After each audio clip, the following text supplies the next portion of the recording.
Okay, so last video में हमने photo electric current के न्यूमेरिकल्स किए थे, फोटो इलेक्ट्रिक इफ़ेक्ट के न्यूमेरिकल किए थे, उसी को ही हम आगे कंटिन्यू कर रहे हैं। सो हमारा क्वेश्चन है, आपको photo electric current versus stopping potential graph दिए हुए हैं for two different materials. Now आपको आइडेंटिफाई करना है इनमें से जो आपको चार कर्व नज़र आ रहे हैं, इन चारों कर्व में से आपको बताना है pair of curve corresponding to different materials but जो रेडिएशन है इंसिडेंट उसकी इंटेंसिटी जो है वो सेम रहे। नाउ अब देखो इस क्वेश्चन का आंसर कैसे देना है। इसमें हमें दो हिंट दे रखे हैं, डिफरेंट मटेरियल्स और सेम इंटेंसिटी। तो सेम इंटेंसिटी से क्या मतलब है, आपको पता है intensity corresponding to number of photons per second, number of photon incident. तो जितने फोटोन इंसिडेंट करेंगे उतने इलेक्ट्रॉन निकलेंगे। तो अगर सेम इंटेंसिटी है तो मतलब दोनों फोटो सेंसिटिव सरफेसेस पे जो रेडिएशन इंसिडेंट कर रही है वो सेम इंटेंसिटी की कर रही है, मतलब equal number of photons incident कर रहे हैं तो इक्वल नंबर ऑफ इलेक्ट्रॉन्स ही बाहर निकलेंगे, मतलब करंट विल रिमेन सेम। तो सेम इंटेंसिटी का मतलब है कि हमें उन कर्व्स को आइडेंटिफाई करना है जिन कर्व्स में फोटो इलेक्ट्रिक करंट सेम हो। ठीक है, फर्स्ट हिंट। अब सेम मटेरियल, अब हमें पता है, सॉरी डिफरेंट मटेरियल्स। अब आपको पता है जब मटेरियल जो है डिफरेंट होगा तो उनका थ्रेशोल्ड जो एनर्जी होगी, वर्क फंक्शन होगा, वो डिफरेंट होगा। अब वर्क फंक्शन डिफरेंट होगा तो जो इलेक्ट्रॉन्स निकलेंगे उनकी काइनेटिक एनर्जी क्या होगी, डिफरेंट होगी। तो मतलब स्टॉपिंग पोटेंशियल जो है वो क्या रहने वाला है, वो डिफरेंट होने वाला है।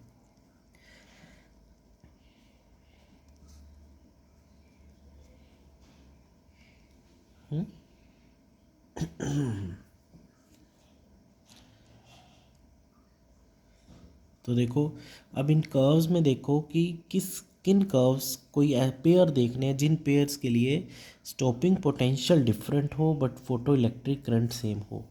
तो देखो कर्व 1 और 3 दोनों के लिए करंट सेम है बट स्टॉपिंग पोटेंशियल अलग अलग है। वैसे कर्व 2 और 4 के लिए करंट सेम है बट स्टॉपिंग पोटेंशियल डिफरेंट है। So the answer will be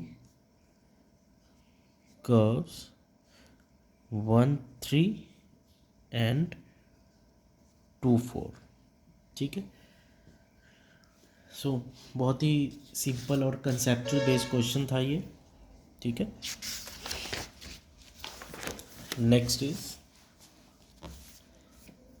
अब क्वेश्चन है, कहता है कोई पर्टिकुलर फोटो सेंसिटिव सरफेस के लिए थ्रेशोल्ड फ्रीक्वेंसी जो है वो है F0।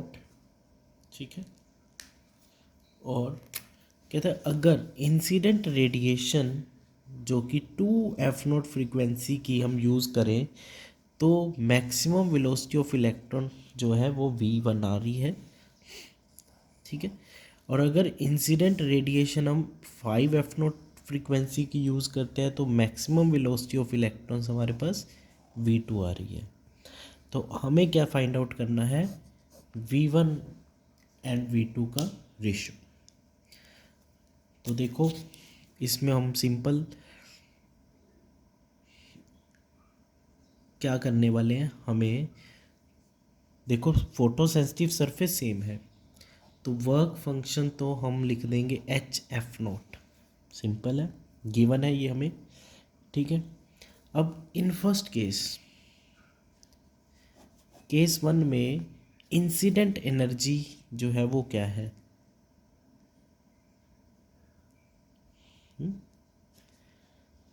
क्या होता है एच इंटू फ्रीक्वेंसी, तो एच इंटू 2f0, ठीक है, दैट इज़ 2HF0 आ गया इवन। तो इस केस में काइनेटिक एनर्जी क्या होगी, maximum kinetic energy E1 minus 5, that is 2HF0 minus 5 के HF0, तो दिस इज HF0। और मैक्सिमम काइनेटिक एनर्जी क्या होती है, हाफ एम वी स्क्वेयर, और फर्स्ट केस में जो वेलोसिटी है वो v1 है, तो आपके पास ये इक्वेशन नंबर 1 बन गई, half m v1 square is equal to HF0, right. अब केस 2 देखते हैं। अब केस 2 में जो एनर्जी इंसिडेंट रेडिएशन की एनर्जी है वो है H5F0, मतलब 5HF0। तो इस केस में मैक्सिमम काइनेटिक एनर्जी क्या निकालेंगे, इंसिडेंट रेडिएशन की एनर्जी में वर्क फंक्शन माइनस कर देंगे, तो दिस विल बी 4HF0। तो ये आपके पास kinetic energy half m v square होता है, वेलोसिटी इसके सेकंड केस में क्या है v2, तो ये हो गया half m v2 square is equal to 4HF0। तो अब इन दोनों का रेशो ले लेते हैं, इक्वेशन 1 डिवाइड बाई इक्वेशन 2। तो देखो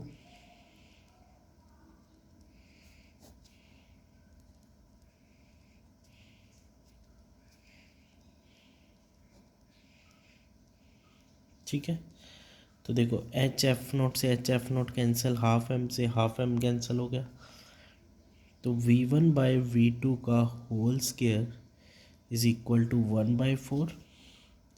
अब स्क्वायर दूसरी तरफ जाएगा तो क्या होगा, स्क्वायर रूट हो जाएगा, तो 4 का स्क्वायर रूट 2, तो v1 बाई v2 का रेशियो आ गया 1/2, राइट। सिंपल क्वेश्चन था।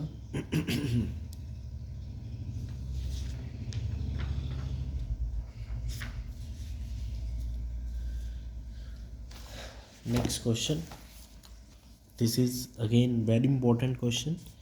आपको इस बार मैक्सिमम वेलोसिटी का स्क्वायर वर्सेस फ्रीक्वेंसी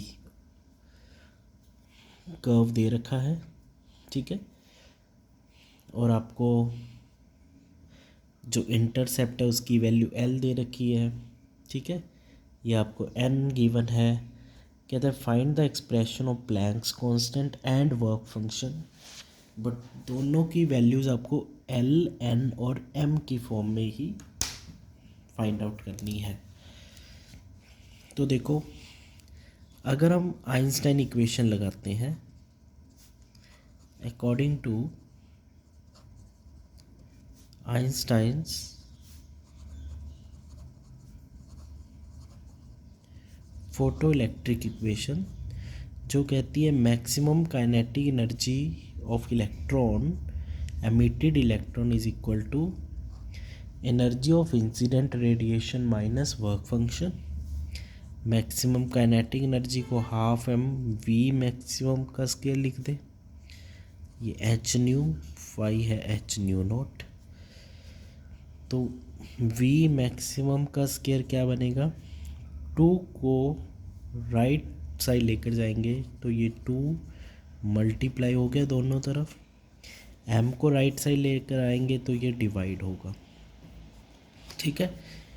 इस इक्वेशन को हम कंपेयर करेंगे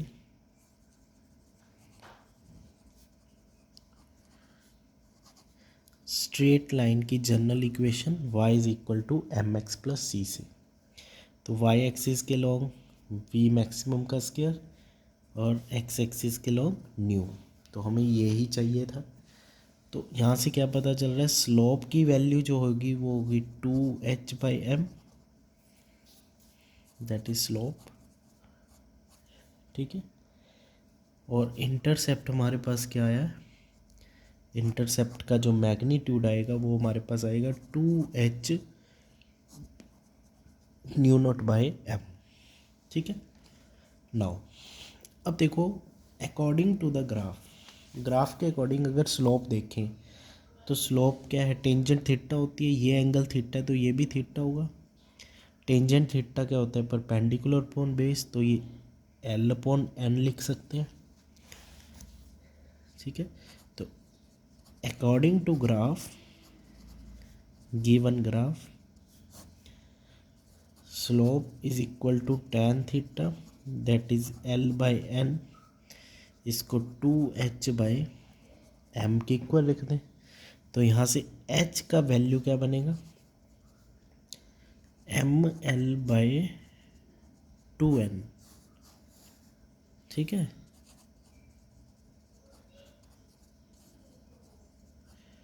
ये प्लैंक्स कांस्टेंट आ गया। अब प्लैंक्स कांस्टेंट की वैल्यू एल एन एम की फॉर्म में आ गई। अब हम बात करते हैं वर्क फंक्शन की। ठीक है, नाउ इंटरसेप्ट क्या है हमारे पास इस केस में, देखो इंटरसेप्ट की जो वैल्यू आई है वो आई है 2h/m, पर ग्राफ में देखें तो intercept is equal to l. तो इस एल को हम क्या लिखें, 2h/m के इक्वल लिख दें। h/0 क्या होता है, वर्क फंक्शन होता है ना, तो दिस इज ml/2। तो ये हमारे पास क्या आ गया,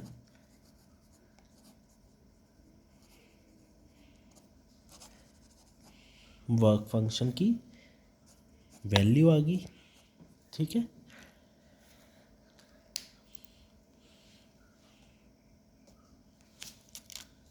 next question is,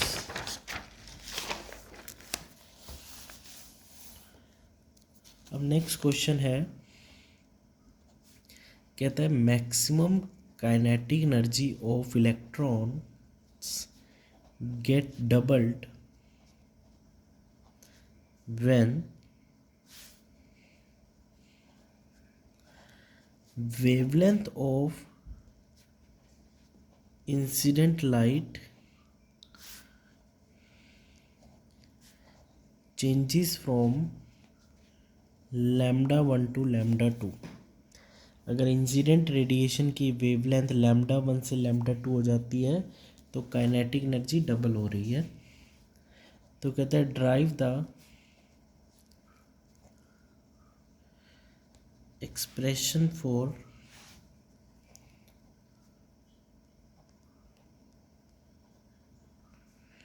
threshold wavelength λ0 and work function.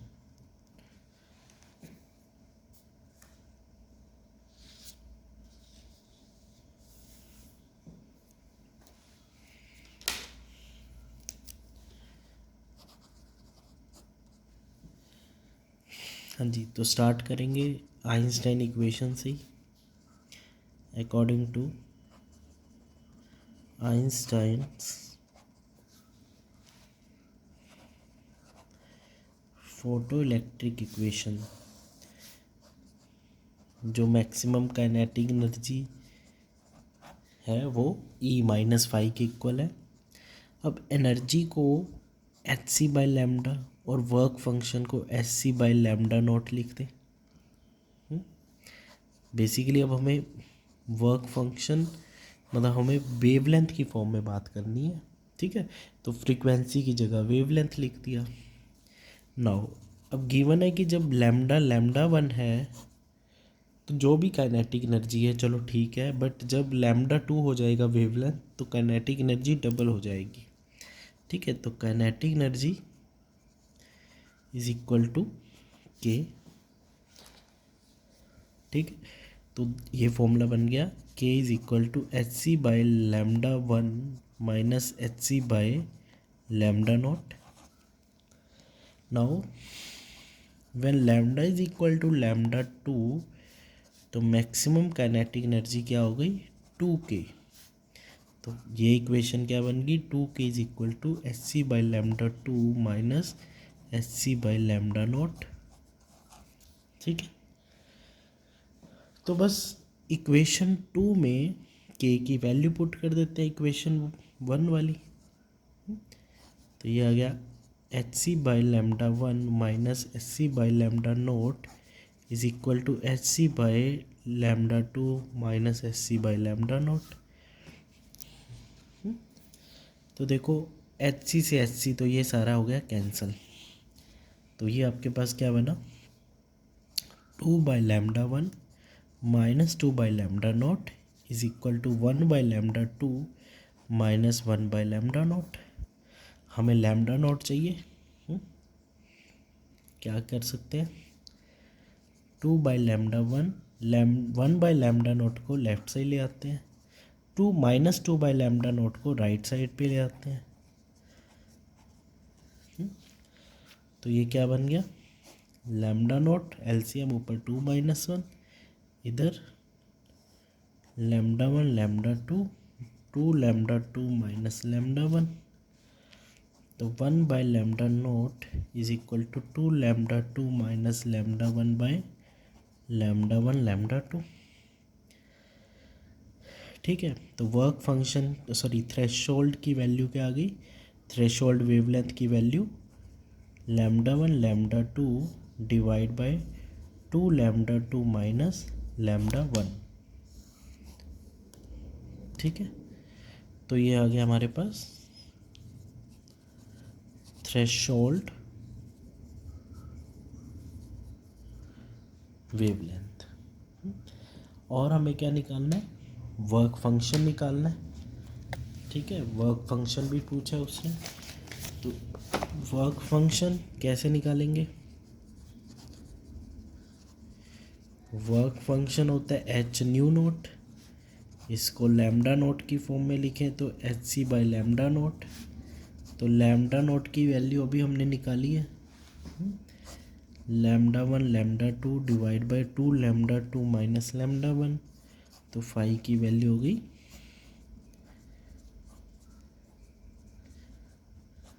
ठीक है। So this will be the work function.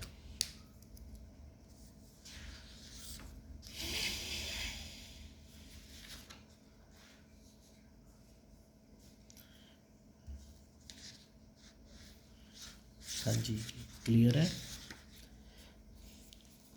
So next question is,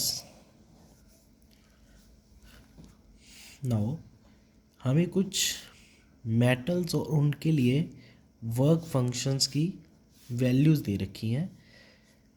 sodium के लिए है 2.75 इलेक्ट्रॉन वोल्ट, पोटाशियम के लिए 2.3 इलेक्ट्रॉन वोल्ट, मोलिब्डेनियम के लिए 4.17 इलेक्ट्रॉन वोल्ट और निकल के लिए है 5.15 electron volt. Now question is, कहता है if wavelength of incident radiation is 3300 angstrom, then which of these metals will not cause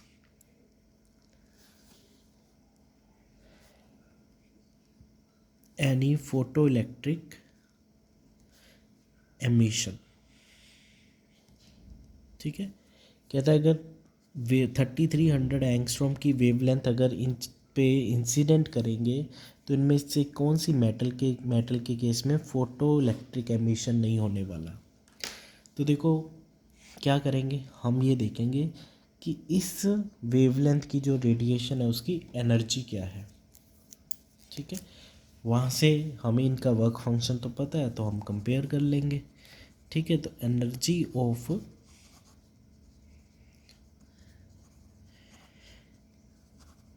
incident radiation is equal to H C by lambda. Now H और C की value देखो सीधा सीधा है 1240 nanometre electron volt. ठीक है, ये H और सी को सॉल्व करके एच भी कांस्टेंट है, सी भी कांस्टेंट है, ठीक है। इनको सॉल्व करके बनते हैं 1240 नैनोमीटर इलेक्ट्रॉन वोल्ट, और लैम्डा की वैल्यू हमें दे रखी है 3300 एंगस्ट्रॉम। तो हम क्या करेंगे, एंगस्ट्रॉम को नैनोमीटर में कन्वर्ट करेंगे। एंगस्ट्रॉम होता है 10⁻⁻10, ठीक है। एक ज़ीरो मतलब एक 10 इसके साथ मल्टीप्लाई हो जाएगा तो ये 10⁻⁻9 बन जाएगा, मतलब नैनो बन जाएगा, ठीक है। तो बेसिकली 330 नैनोमीटर, ठीक है। तो अब देखो नैनो से नैनो कैंसिल, ज़ीरो से ये ज़ीरो कैंसिल हो गया। तो ये हमारे पास आया 124/33 इलेक्ट्रॉन वोल्ट। इसको सॉल्व करोगे तो you will get 3.75 electron volt, ठीक है। मतलब इस 3300 एंगस्ट्रॉम की जो वेवलेंथ वाली रेडिएशन है उसकी एनर्जी, उसकी फोटोन या रेडिएशन की एनर्जी क्या है, 3.75 इलेक्ट्रॉन वोल्ट, ठीक है। तो अब देखो इंसिडेंट रेडिएशन की एनर्जी है 3.75, ठीक है। तो अब बताओ कि किस क्या होता है, फॉर एमिशन हमें क्या चाहिए, फोटो इलेक्ट्रिक एमिशन के लिए हमें जो वर्क फंक्शन है वो इस वैल्यू से ज़्यादा होना चाहिए। तो चारों में से देखो 3.75 से छोटी वैल्यू क्या है, ये छोटी है, तो इस केस में एमिशन होगा, इसमें भी एमिशन होगा। पर देखो इन मोलिब्डेनियम और निकल के लिए वर्क फंक्शन क्या है, 3.75 से ज़्यादा है, वर्क फंक्शन ज़्यादा है, जो इंसिडेंट रेडिएशन है उसकी एनर्जी कम है, तो इन दोनों में एमिशन नहीं होने वाला, ठीक है। तो फॉर मोलिब्डेनियम एंड निकल जो एनर्जी है वो क्या है, लेस देन वर्क फंक्शन है, ठीक है। तो no emission of electrons take place, ठीक है। इस तरह के क्वेश्चन जो मैं करवा रहा हूँ ये सारे प्रीवियस ईयर सीबीएसई में पूछे हुए क्वेश्चंस ही हैं।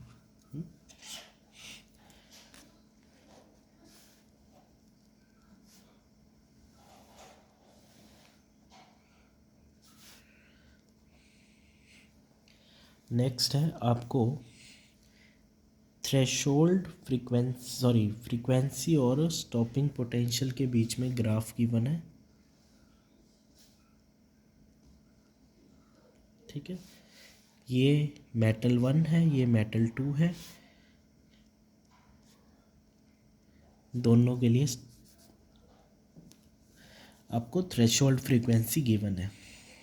तो फर्स्ट क्वेश्चन है कहता है what are the values of work functions for metals M1 and M2, दोनों के लिए वर्क फंक्शन पूछा है। फिर कहता है वैल्यू ऑफ स्टॉपिंग पोटेंशियल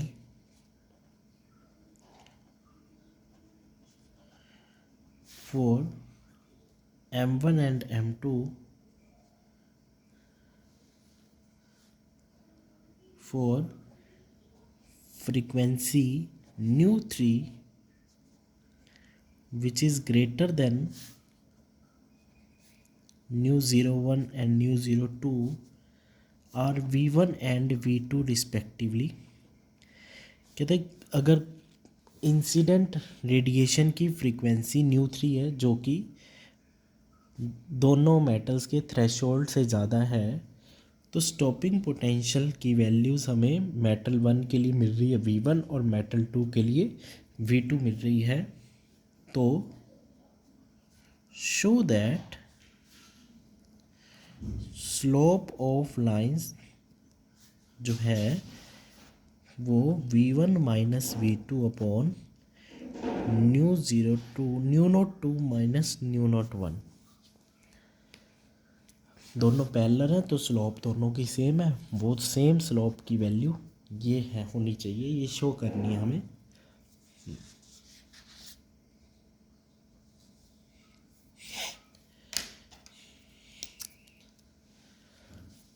तो देखो सबसे पहले फर्स्ट पार्ट में उसने वर्क फंक्शन पूछा है।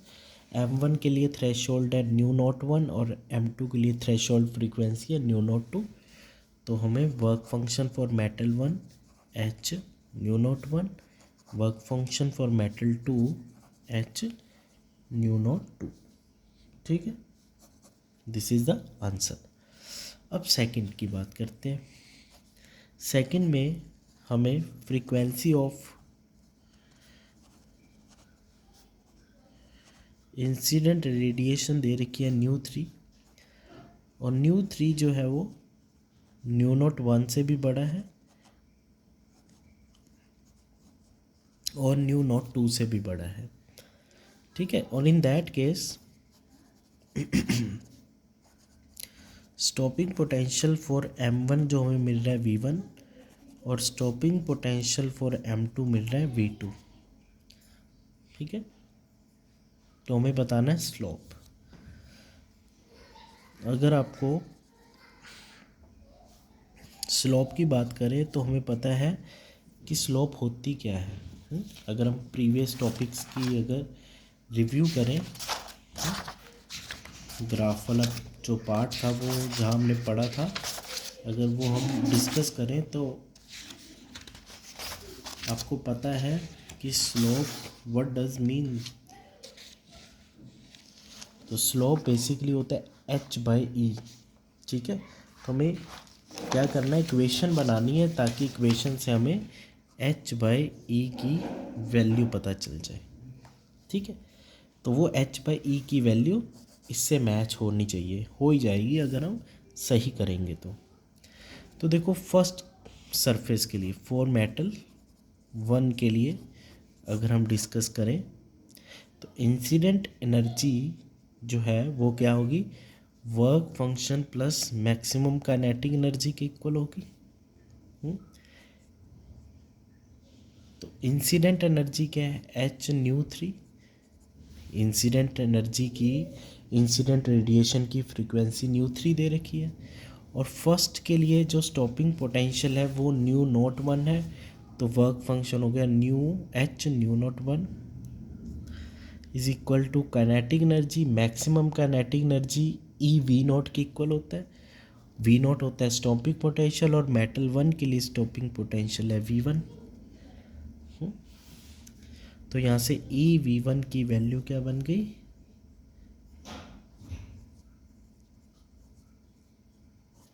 ठीक है, E V1 is equal to H nu 3 minus nu naught 1। ठीक है, नाउ यहाँ से V1 की वैल्यू क्या बनेगी, h/e new 3 minus nu naught 1। This is equation 1। Now for metal 2 के लिए अगर हम वैल्यूज़ पुट करें तो इंसिडेंट रेडिएशन की एनर्जी तो वही है, वर्क फंक्शन जो है H nu naught 1 new not 2 है, स्टॉपिंग पोटेंशियल V2 है, तो काइनेटिक एनर्जी क्या होगी, EV2। तो EV2 क्या हो गया, H into new 3 minus nu not 2। तो V2 की वैल्यू होगी h/e new 3 minus nu not 2। This is equation number 2। ठीक है, तो हम क्या करें, यहाँ पे दोनों इक्वेशंस हैं, इक्वेशन 1 माइनस इक्वेशन 2 करो यहाँ पे। तो इक्वेशन 1 माइनस 2 करोगे, लेफ्ट साइड क्या बनी, V2 माइनस V1। ठीक है, राइट हैंड साइड क्या बनेगी, h/e new 3 minus h/e new naught 1 minus h/e new 3 minus minus plus, तो h/e न्यू नॉट 2। ठीक है, तो ये हमारे पास क्या हो गया, ये कैंसिल हो गया, तो V1 minus V2 is equal to, ये दोनों टर्म्स बची, इसमें h बाई ई कॉमन आया, nu naught two minus nu naught one, तो h बाई ई की वैल्यू क्या हो गई, V1 minus V2 divide by nu naught two minus nu naught one, और h बाई ई क्या होता है, यही तो स्लोप है। और यही हमें प्रूव करना था, slope of line is equal to V2 minus V1 minus V2 upon nu naught two minus nu naught one.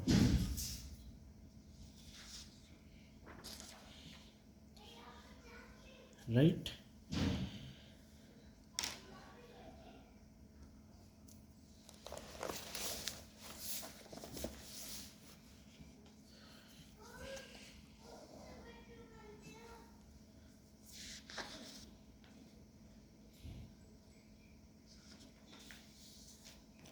Now next question.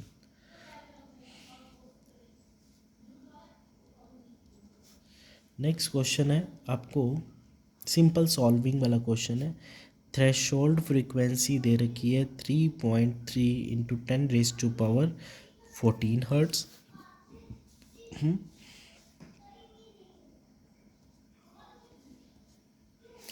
और आपको frequency of incident radiation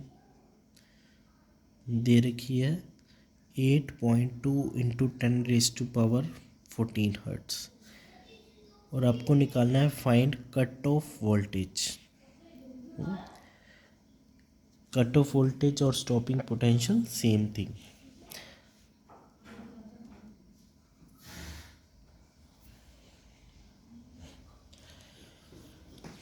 So, according to Einstein equation, E V naught is equal to h nu minus h nu naught. So V naught will equal to h by E into nu minus nu naught. Now what is the value of h? 6.62 into 10 raised to power minus 34. Value of E is 1.6 into 10 raised to power minus.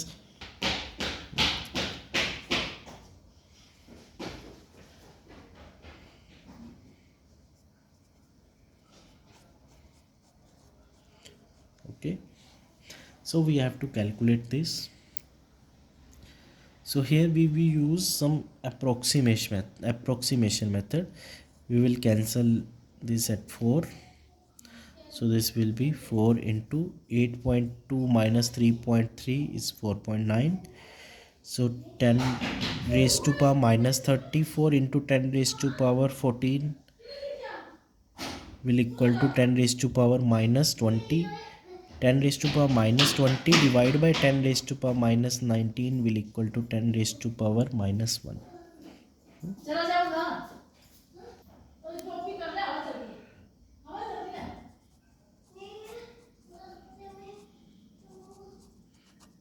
So the answer will be 1.96 volt. So the next question is monochromatic light of frequency 6 into 10 raised to power 14 hertz is produced by laser, and that laser is the power emitted by that laser is 2 milliwatt. So we have to find out energy of the photon and number of photon emitted by the source. So the energy of photon is equal to h nu, 6.62 into 10 raised to power minus 34, and this is 6 into 10 raised to power 14. So the answer will be 6.62 into 6 into 10 raised to power minus 20 joule. We have to just solve this and find the right answer. Now second part, how to find the number of photons. So here we have a trick, like we know that power P is equal to energy upon time. It is written like this: energy into 1 by time, 1 upon time, that is frequency, So this can be written as, we are talking about, किसकी frequency की बात कर रहे हैं, photons की, number of photons incident per second की बात कर रहे हैं। तो 1/t जो है वो क्या है, number of photons incident per second. तो n will be power upon energy. So power हमें दे रखी है 2 milli watt, that is 2 into 10⁻³ energy we have calculated 6.62 into 6 into 10⁻⁻20।